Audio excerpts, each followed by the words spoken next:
Hello students, आज हम लोग प्रथम कोटि अभिक्रिया के लिए अर्ध आयु प्राप्त करेंगे। हम लोग इससे पहले के क्लास में प्रथम कोटि अभिक्रिया के लिए व्यंजक प्राप्त किया हुआ था। प्रथम कोटि अभिक्रिया के लिए जो हमने व्यंजक प्राप्त किया हुआ था वो आप लोगों को याद है। वो हमने प्राप्त किया हुआ था T इक्वल टू 2.303 बाई के। या आप लोगों ने देखा होगा K equal to 2.303 by T log concentration of A naught by concentration of A। आप ऐसा पिछले क्लास में देखा हुआ था आपने। अब यहां पर हम लोग एक बात जानना चाहते हैं। पहले इस तथ्य को जानने से पहले एक जो इंपॉर्टेंट फैक्टर हम लोग जानना चाहते हैं वो इंपॉर्टेंट फैक्टर यह है कि प्रथम कोटि अभिक्रिया के लिए हम लोग अर्ध आयु क्यों ज्ञात करते हैं, पूर्ण आयु क्यों ज्ञात नहीं करते, अर्ध आयु ज्ञात करना क्यों चाहते हैं। तो अर्ध आयु इसलिए हम लोग ज्ञात करते हैं क्योंकि प्रथम कोटि अभिक्रिया के लिए पूर्ण आयु अर्थात ये पूरी तरह से कब कंप्लीट होता है यह बता पाना संभव नहीं है। क्योंकि जो हमें एक्सप्रेशन प्राप्त होते हैं, जो हमें व्यंजक प्राप्त होते हैं, उससे हम इस बात का निर्धारण नहीं कर सकते कि कोई अभिक्रिया यदि वो प्रथम कोटि की अभिक्रिया है तो 100% कब कंप्लीट होगा। क्योंकि हम लोग प्रथम कोटि अभिक्रिया के लिए शर्त पढ़े हुए थे क्या, यह अभिकारक की सांद्रता पर डिपेंड करता है। इसका मतलब है क्या कि जैसे जैसे अभिकारक की सांद्रता घटती जाएगी अभिक्रिया का दर भी घटता जाएगा। परिणाम स्वरूप यह होगा कि यदि अभिकारक की मात्रा काफी कम हो जाती है तो अभिक्रिया की दर भी काफी कम हो जाएगी। इसका परिणाम यह निकलेगा कि हम ये निश्चित रूप से नहीं कह सकते कि कोई अभिक्रिया यदि वो प्रथम कोटि की है तो पूर्ण कब होगी, यानी उसकी पूर्णता की हम जानकारी नहीं दे सकते हैं। ये आप स्पष्ट रूप से समझ लें। तब ऐसी स्थिति में हम क्या कर सकते हैं, ऐसी स्थिति में हमारे पास एक विकल्प बचता है जिससे कि हम प्रथम कोटि अभिक्रिया के लिए अर्ध आयु ज्ञात करते हैं। अर्थात यदि हम अभिक्रिया का पूर्ण आयु ज्ञात नहीं कर सकते, अर्थात अभिक्रिया कब कंप्लीट होती है इसका हम पता नहीं कर सकते हैं, तो ऐसी स्थिति में हम उसका अर्ध आयु ज्ञात करते हैं, हाफ लाइफ टाइम ज्ञात करते हैं। अब हम लोग आज यही जानने वाले हैं half life period for first order reaction, प्रथम कोटि अभिक्रिया के लिए अर्ध आयु काल क्या होगा। तो पहले आप अर्ध आयु काल समझ लीजिए। इसका साधारण अर्थ में आप ऐसे समझिए कि यदि आपके पास एक वस्तु है 1 किलोग्राम, ठीक, और वह वस्तु कुछ समय के बाद, सपोज कीजिए कि 2 घंटे के बाद, 4 घंटे के बाद, 5 घंटे के बाद, तो मैंने मान लिया कि 5 घंटे के बाद वो आधा किलो रह जाता है। यानी आपने उसको खपत किया, उसका यूज किया, प्रयोग किया, तो वो आधा किलो रहा। कितने घंटे के बाद? 5 घंटे के बाद। तो इस यहां पर हम कहेंगे क्या कि वो जो पदार्थ आपका था उसके उपभोग करने का जो आपका दर हुआ उसका सीधा आधा हुआ। कितने समय में? 5 घंटे में। तो हाफ लाइफ टाइम उसका माना जाएगा कितना? 5 घंटा। क्योंकि 5 घंटा में आपका जो प्रारंभिक वस्तु था वो उसके ठीक आधी हो गई। तो आइए हम लोग इसी तथ्य को ध्यान में रखते हुए प्रथम कोटि अभिक्रिया के लिए अर्ध आयु की बात करते हैं। तो जितने समय में किसी अभिक्रिया के अभिकारक की प्रारंभिक सांद्रता उसके प्रारंभिक मान से आधी हो जाती है, ठीक आधी, एक्यूरेट हाफ वैल्यू होना चाहिए, वही उसका अर्ध आयु कहलाता है, या उसे अर्ध आयु काल भी कहते हैं, हाफ लाइफ टाइम कहते हैं। और इसे हम लोग टी हाफ से दिखाते हैं। इसको बोलते हैं T half, T 1/2 that is known as T half. T half से सूचित करते हैं।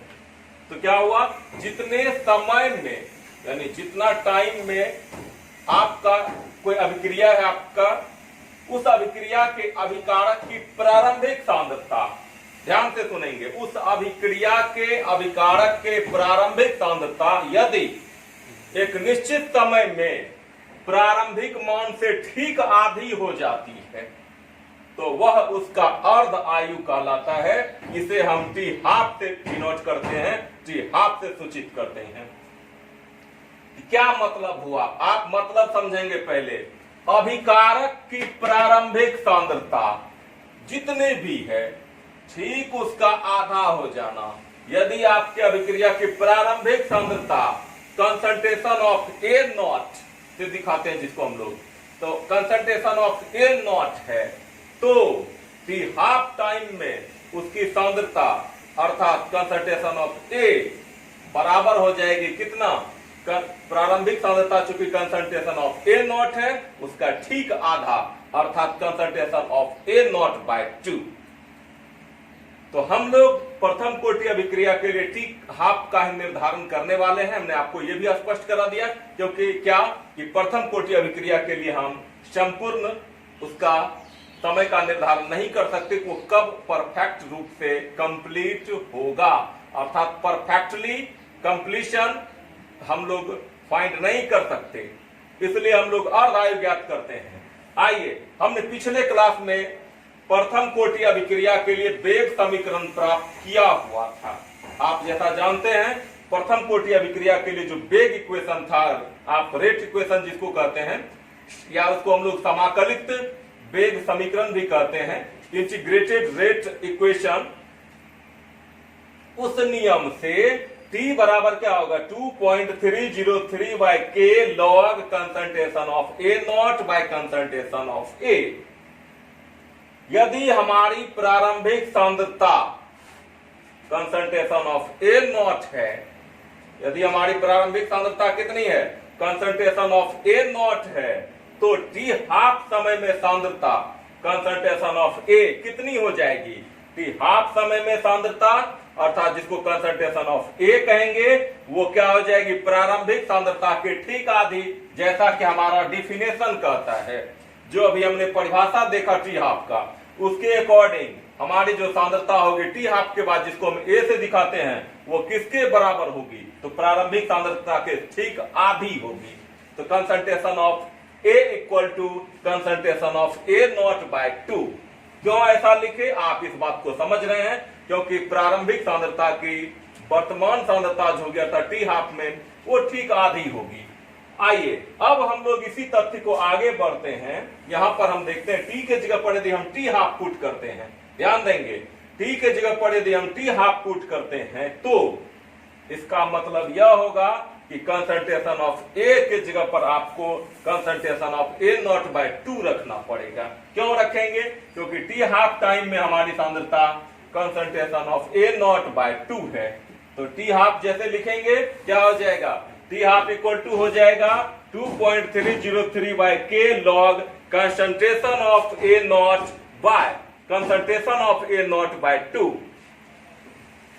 Concentration of A naught by concentration of A naught cancel हो जाता है, 2 ऊपर आ जाएगा, हमारे पास टर्म बचता है 2.303 by K log 2, 2.303 by K log 2, 2.303 by के इंटू लॉग 2 का वैल्यू होता है 0.3010। आप लोग इसको जानते हैं, लॉग टेबल की मदद से आप इसका मान चेक कर सकते हैं। तो आपको log 2 का जो वैल्यू आएगा, कितना आएगा log 2 का वैल्यू 0.3010। आप इसको मल्टीप्लाई कर दें तो टी हाफ इक्वल टू क्या हो जाएगा आपका, दोनों को हम मल्टीप्लाई करते हैं 0.693 बाय के। तो यही है प्रथम कोटि की रासायनिक अभिक्रिया के लिए अर्ध आयु, अर्थात टी हाफ बराबर कितना होगा 0.693 बाय के। इससे यह स्पष्ट होता है क्या कि अभिक्रिया की सांद्रता जो कुछ भी हो उससे हमें कोई फर्क नहीं पड़ता है, आधे आयु जो होगी उसकी 0.693 बाय के होगा और उसकी सांद्रता से मुक्त होगा, क्योंकि यहां पर आप देखिए सांद्रता से कोई लेना देना नहीं है, ये सांद्रता से मुक्त है, फ्री है। आप कितनों लीजिए, कितनी भी मात्रा आप ले लीजिए, 1 किलोग्राम लीजिए, 2 किलोग्राम लीजिए, 5 किलोग्राम लीजिए, ठीक, या सांद्रता में व्यक्त करते हैं तो आप उसमें भी देख सकते हैं हाँ, तो फिर क्या होगा, हर एक स्थिति में आपको ये सांद्रता से मुक्त होगा, पड़े होगा, उससे कोई लेना देना नहीं होगा। टी हाफ बराबर हमें क्या प्राप्त हो जाता है, टी हाफ बराबर हमें 0.693 बाय के प्राप्त होता है। तो इस तरह से हमने शून्य कोटि का विक्रिया और प्रथम कोटि का विक्रिया के लिए हमारा जितना भी वर्क था उसको हमने कंप्लीट कर लिया। तो अब हम इसी चैप्टर के अंतर्गत केमिकल काइनेटिक्स के अंतर्गत ही दूसरे पार्ट की ओर बढ़ते हैं। धन्यवाद। तो अभी जैसा हमने प्रथम कोटि अभिक्रिया के लिए अर्धआयु प्राप्त किया हुआ था, तो हमने अभी बताया क्या कि आगे हम चर्चा करने वाले हैं इसी चैप्टर के अंतर्गत अर्थात केमिकल काइनेटिक्स के अंतर्गत ही दूसरे पार्ट की। तो देखते हैं हम लोग दूसरा पार्ट जो हमारा रासायनिक अभिक्रिया का संघट्टवाद, collision theory of chemical reactions. ध्यान से आप लोग सुनेंगे, ध्यान भी देंगे। रासायनिक अभिक्रिया का संघट्टवाद, संघट्टवाद किसको कहते हैं, पहले इस पर हम लोग चर्चा करने वाले हैं। संघट्टवाद, आप लोग टक्कर जानते होंगे, टक्कर, ठीक, उसी को संघट्ट कहते हैं हम लोग, कोलेजन कहते हैं, ठीक है। तो टक्कर के बारे में आप लोग जानते हैं। और अब इसमें एक नई बात भी आपको जाननी है, क्या कि जब एक रासायनिक अभिक्रिया होती है तो रासायनिक अभिक्रिया में आप लोग जानते हैं कि अभिकारक होता है और अभिकारक से उत्पाद का निर्माण होता है। आप ये अच्छी तरह से जानते हैं कि एक रासायनिक अभिक्रिया में अभिकारक होता है और अभिकारक अभिक्रिया में भाग लेते हैं और उत्पाद का निर्माण करते हैं। आप इस बात को अच्छी तरह से जानते हैं। अभिकारक और उत्पाद के तथ्य शर्तों को आप लोग भली भांति परिचित हैं। संघट्टवाद के अनुसार कोई भी रासायनिक अभिक्रिया उसी स्थिति में संभव है जब अभिकारकों के कणों के बीच में, अभिकारक के अणुओं के बीच में टक्कर हो। इसे ही हम लोग संघट्टवाद कहते हैं। यानी अभिकारक के पदार्थों के बीच जब टक्कर होती है, कोलेजन होता है, संघट्ट होता है, तब जाकर के ही उत्पाद का निर्माण होता है, ठीक। लेकिन एक बात आपको ध्यान रखना पड़ेगा कि टक्कर का मतलब यह नहीं होता है क्या कि रासायनिक अभिक्रिया बस टक्कर हुई अभिकारकों के बीच में, बस उत्पाद का निर्माण हो गया। टक्कर का मतलब प्रभावी टक्कर, इफेक्टिव कोलिजन होना चाहिए। यानी टक्कर तभी प्रभावी माना जाएगा जब उत्पाद का निर्माण होगा, या उत्पाद तभी बनेगा जब टक्कर प्रभावी होगा। इस सिद्धांत को ही हम लोग संघट्टवाद कहते हैं। यानी क्या हम लोग कहते हैं, किस सिद्धांत को संघट्टवाद कहते हैं? अभिकारक के पदार्थों के बीच टक्कर होने के फलस्वरूप ही उत्पाद का निर्माण होता है और उत्पाद तभी बनेगा जब अभिकारकों के पदार्थों के बीच में प्रभावी टक्कर हो, इफेक्टिव कोलिजन होना चाहिए, ठीक। तो अभिक्रिया के संदर्भ में हम एक संघट्ट को की आवृत्ति के संदर्भ में बात करेंगे। इसका मतलब यह हुआ क्या कि जब रासायनिक अभिक्रिया होती है तो उस स्थिति में क्या होता है, तो अभिकारक से उत्पाद का बनना, हमने अभी इस पर चर्चा किया। अभिकारक से उत्पाद का बनना, इसके लिए आपको टक्कर होना चाहिए। अब देखिए टक्कर, संघट्टवाद क्या कहता है, अभिक्रिया मिश्रण में इकाई समय में प्रति इकाई आयतन में, ध्यान देंगे अभिक्रिया मिश्रण में, यानी जो भी आपके पास पदार्थ अभिकारक है, इकाई समय में, आप इकाई समय में 1 सेकंड में लेते हैं जनरली, प्रति इकाई आयतन में अभिकारक पदार्थों के मध्य, अभिकारक पदार्थों के बीच होने वाली टक्कर की संख्या संघट्ट आवृत्ति कहलाती है। टक्कर की संख्या को हम संघट्ट आवृत्ति कहते हैं। टक्कर की संख्या संघट्ट आवृत्ति कहलाती है, जिसको हम लोग कोलेजन फ्रीक्वेंसी कहते हैं। कोलेजन फ्रीक्वेंसी कहते हैं,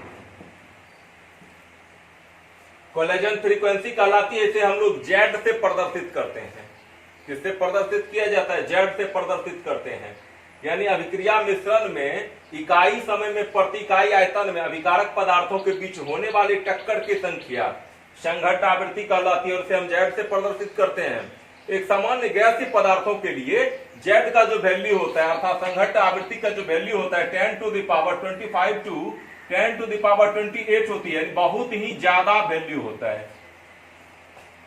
यानी अर्थात कहने का अर्थ यह हुआ कि टक्कर को प्रभावी होने के लिए संघट्ट आवृत्ति काफी अधिक होनी चाहिए, तभी अभिक्रिया हो सकती है। ठीक, तो इससे क्या निष्कर्ष निकलता है? इससे यह निष्कर्ष निकलता है कि अभिकारकों के बीच होने वाले टक्कर से उत्पाद तभी बनेगा, टक्कर से उत्पाद क्या होगा? तभी बनेगा जब अभिक्रिया के लिए जो संघट्ट का सिद्धांत है, संघट्टवाद है, वो लागू हो, अर्थात टक्कर प्रभावी होनी चाहिए, इफेक्टिव टक्कर होनी चाहिए। तो टक्कर प्रभावी कैसे होगी? तो टक्कर को प्रभावी और हमेशा टक्कर प्रभावी होगा यदि हम दो शर्तों को कंप्लीट कर लें। तो क्या है वो दो शर्त? उसके बारे में हम लोग अब जानकारी प्राप्त करते हैं, उसके संदर्भ में हम लोग जानकारी प्राप्त करते हैं। तो संघट्ट के बारे में हम लोग जान रहे थे, या कोलिजन थ्योरी के बारे में हम लोग जान रहे हैं, जानकारी प्राप्त कर रहे हैं। तो हमने जैसा बताया संघट्टवाद क्या कहता है, अकॉर्डिंग टू कोलिजन थ्योरी हम लोग जानते हैं कि टक्कर तभी प्रभावी होता है, टक्कर तभी प्रभावी होता है जब उत्पाद का निर्माण हो। तो उत्पाद नहीं बनेगा तो इसका मतलब टक्कर प्रभावी नहीं है। तो टक्कर प्रभावी क्यों नहीं है? क्या वजह होती है टक्कर प्रभावी नहीं हो पाती है? कुछ अभिक्रियाओं के लिए, कुछ अभिक्रियाओं के लिए टक्कर प्रभावी हो पाती है, तो वहां कुछ शर्तें होती हैं। तो देखिए, संघट्ट तभी प्रभावी होगा, इसके लिए क्रियाकारी पदार्थों को कुछ कठिनाइयों को दूर करना पड़ेगा। जैसे आप कहते हैं क्या कि हमको परीक्षा में सफल होना है, तो कैसे सफल होना है? उसके लिए आप लोग शर्त रखते हैं ना कि बेहतर अध्ययन होना चाहिए, सेल्फ स्टडी होनी चाहिए, इत्यादि शर्तों को आप देखते हैं। वैसे ही यदि अभिकारक से उत्पाद बनना है तो अभिकारक से उत्पाद कैसे बनेगा? इसके लिए अभिकारी पदार्थ को, यानी अभिक्रिया में भाग लेने वाले पदार्थों को कुछ शर्तों को पार पाना होगा, कुछ शर्तों को दूर करना पड़ेगा। ठीक, यानी उस कठिनाई को जैसे हम पार करेंगे हम सफल हो जाएंगे, अर्थात उत्पाद का निर्माण हो जाएगा। तो उसी तरह से क्रियाकारी पदार्थ को भी कुछ कठिनाई को पार पाना होता है, कुछ कठिनाई को दूर करना पड़ता है, तब जाकर के हम क्या कर सकते हैं? अभिकारी पदार्थ से उत्पाद बना सकते हैं। ऐसे ही कठिनाइयां अवरोध या बाधा कहलाती है, जिसको हम लोग बैरियर कहते हैं। जैसे आप लोग सड़क पर देखते हैं बैरियर लगा हुआ, तो क्या होता है? बैरियर लगता है तो क्या आप आगे बढ़ पाते हैं? बिल्कुल नहीं बढ़ पाते। आप तभी आगे बढ़ पाते हैं जब वो बैरियर हट जाए। तो आपको भी बैरियर को हटाना पड़ेगा यदि आप उत्पाद प्राप्त करना चाहते हैं। तो आप बैरियर कैसे हटाएंगे? इसमें दो अवरोध आता है, एक ऊर्जा अवरोध, दूसरा अभिविन्यास अवरोध। तो हम ऊर्जा अवरोध को अभी पहले डिफाइन कर रहे हैं। क्या होता है ऊर्जा अवरोध? पहले हम ऊर्जा अवरोध को समझते हैं। ऊर्जा अवरोध क्या होता है, इस बात को हम लोग समझना चाहेंगे। देखिए, ऊर्जा अवरोध क्या होता है? अभिकारी पदार्थों को संघट्ट को पूरा करने के लिए, संघट्टवाद का जो सिद्धांत है उसको पूरा करने के लिए एक न्यूनतम ऊर्जा होनी चाहिए, जिससे कि वो टक्कर को प्रभावी बना सके। ऐसे समझा जाए इसको, यानी अभिकारक पदार्थ के पास इतनी ऊर्जा होनी चाहिए, कम से कम न्यूनतम ऊर्जा की हम बात कर रहे हैं। आप इस तथ्य को समझेंगे इस तरह से कि यदि आपके पास, आप किसी चीज से टकराना चाहते हैं, आपके पास एक हथौड़ी है और आप एक ईंट को तोड़ना चाहते हैं, तो आप क्या करेंगे? हल्के से उठाकर ईंट पर रखेंगे, ईंट टूट जाएगा? बिल्कुल नहीं टूटेगा। तो आपको पता है कि कितना जोर से उठा करके इस पर प्रहार करना ये टूट जाए। बिल्कुल यही यहां पर भी लॉजिक है। क्या लॉजिक है? ऊर्जा अवरोध क्या हुआ? प्रत्येक अभिकारी पदार्थ के पास में एक न्यूनतम ऊर्जा लेवल होना चाहिए, स्तर होना चाहिए। इस ऊर्जा को हम लोग देहली ऊर्जा कहते हैं। क्या कहा जाता है? देहली ऊर्जा कहते हैं। थ्रेशोल्ड एनर्जी कहा जाता है। तो यह जो ऊर्जा होती है इसे हम क्या कहते हैं? देहली ऊर्जा कहते हैं। अर्थात प्रत्येक अभिकारी पदार्थों के पास एक न्यूनतम ऊर्जा निश्चित तौर पर होनी चाहिए। यह न्यूनतम ऊर्जा ही देहली ऊर्जा कहलाती है, थ्रेशोल्ड एनर्जी कहलाती है। यदि देहली ऊर्जा से अभिकारी पदार्थ की ऊर्जा कम है तो उत्पाद का निर्माण नहीं होगा, और यदि उसकी ऊर्जा अभिकारी पदार्थ की ऊर्जा देहली ऊर्जा के बराबर है या उससे ज्यादा है तो रासायनिक अभिक्रिया आसानी से होगी और उत्पाद का भी निर्माण होगा, प्रोडक्ट भी हमें प्राप्त होगा। निश्चित तौर पर हमें प्रोडक्ट प्राप्त होगा जब देहली ऊर्जा से अभिकारी पदार्थ की ऊर्जा देहली ऊर्जा के बराबर हो या उससे ज्यादा हो। और दूसरी स्थिति है अभिविन्यास अवरोध। तो इस पर हम लोग चर्चा करते हैं। तो पहला जैसे हमने देखा ऊर्जा अवरोध, अब हम दूसरा देख रहे हैं अभिविन्यास अवरोध। अभिविन्यास अवरोध क्या होता है? देखिए, अभिकारी पदार्थों के बीच में यदि बेहतर अभिविन्यास नहीं है तो यह भी उत्पाद बनने में बाधा डालता है। इसका मतलब यह हुआ कि अभिकारी पदार्थों के बीच बेहतर तालमेल होना चाहिए, उसके बीच जो ओरिएंटेशन होना चाहिए एक परफेक्ट पोजीशन में होना चाहिए। यदि अभिकारी पदार्थों के बीच में परफेक्ट पोजीशन नहीं है, उपयुक्त स्थिति नहीं है, अर्थात उसका अभिविन्यास ओरिएंटेशन प्रॉपर पोजीशन में नहीं है तो प्रतिफल का निर्माण नहीं हो सकता है। इसका क्या मतलब हुआ?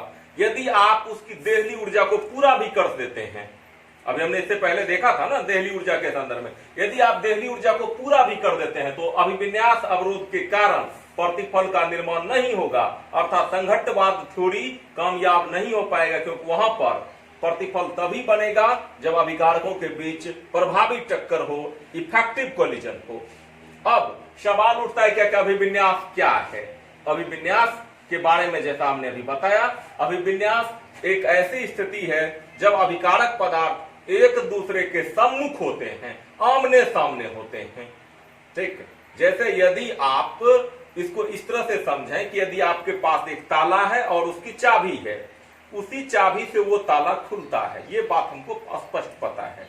लेकिन यदि चाबी को हम गलत तरीके से ताला में एंट्री कराएंगे तो ताला नहीं खुलेगा, जबकि ताला जिस ताले को हम खोल रहे हैं ना उसकी चाबी ही है मेरे पास में, वही चाबी है, उसी से खुलती है। लेकिन गलत तरीके से हमने उसमें जब खोलने की कोशिश की तो नहीं खुला। इसे ही कहते हैं प्रॉपर होना चाहिए उसका मैनेजमेंट, प्रॉपर व्यवस्था होनी चाहिए, यानी अभिकारक पदार्थ एक दूसरे के सम्मुख होनी चाहिए। आपको हम एक एग्जांपल देते हैं, इससे आप इस बात को भली भांति समझ पाएंगे। हम एक रिएक्शन लेते हैं CO और NO2 के बीच, और आप जानते हैं कि बनता है CO2 और NO। CO और NO2, इसको आप पहले यहां पर CO2 को समझें। CO2 बनता कैसे? CO2 का स्ट्रक्चर इस तरह का होता है, ये CO2 का स्ट्रक्चर है। अब मान के चलिए कि हमारा व्यवस्था जो है वो इस तरह का, पहली व्यवस्था हम देखते हैं, फर्स्ट कंडीशन में हम लोग चलते हैं और बात करते हैं। फर्स्ट कंडीशन में आप ध्यान देंगे कि ये हमारा है कार्बन और यहां पर है ऑक्सीजन। इस तरह से इसके बीच में बॉन्ड का फॉर्मेशन है, कार्बन और ऑक्सीजन का ये पोजीशन समझिए है, ठीक है। और कार्बन ऑक्सीजन के साथ ये इसके साथ और ये इसके साथ जुड़ना चाह रहा है, इधर आपको NO2 का पोजीशन है, ठीक है। यहाँ O है, यहाँ N है और यहाँ फिर O है। सपोज कीजिए इस तरह से हम ऐसे दिखा रहे हैं, फिर व्यवस्था को आप समझेंगे। तो इस तरह की व्यवस्था है। यहां पर हम देख पा रहे हैं क्या कि इस व्यवस्था में O के सामने आ रहा है, रिएक्शन नहीं होगा। O के सामने आ गया, रिएक्शन नहीं होगा। सेकेंड कंडीशन देखते हैं हम इसी को। सेकेंड कंडीशन में इसी बात को हम इस तरह से व्यवस्थित करते हैं, इधर OC को लिखते हैं और इधर हम दिखाते हैं NOO, ऐसे करके दिखाते हैं। ये भी रिएक्शन नहीं होगा क्योंकि कार्बन को नाइट्रोजन के साथ नहीं जुड़ना, या ऑक्सीजन को ऑक्सीजन के साथ नहीं जुड़ना। और थर्ड कंडीशन देखते हैं हम लोग,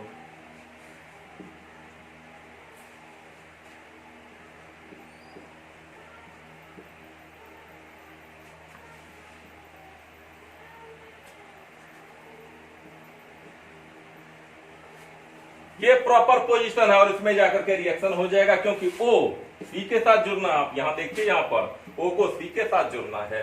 इस पोजीशन में O के साथ जुड़ रहा है, इसलिए रिएक्शन नहीं होगा। इसको कहते हैं हम लोग क्या, किसका अभिविन्यास। इसका जो आमने सामने की स्थिति है वो प्रॉपर नहीं है, इम्प्रॉपर पोजीशन है।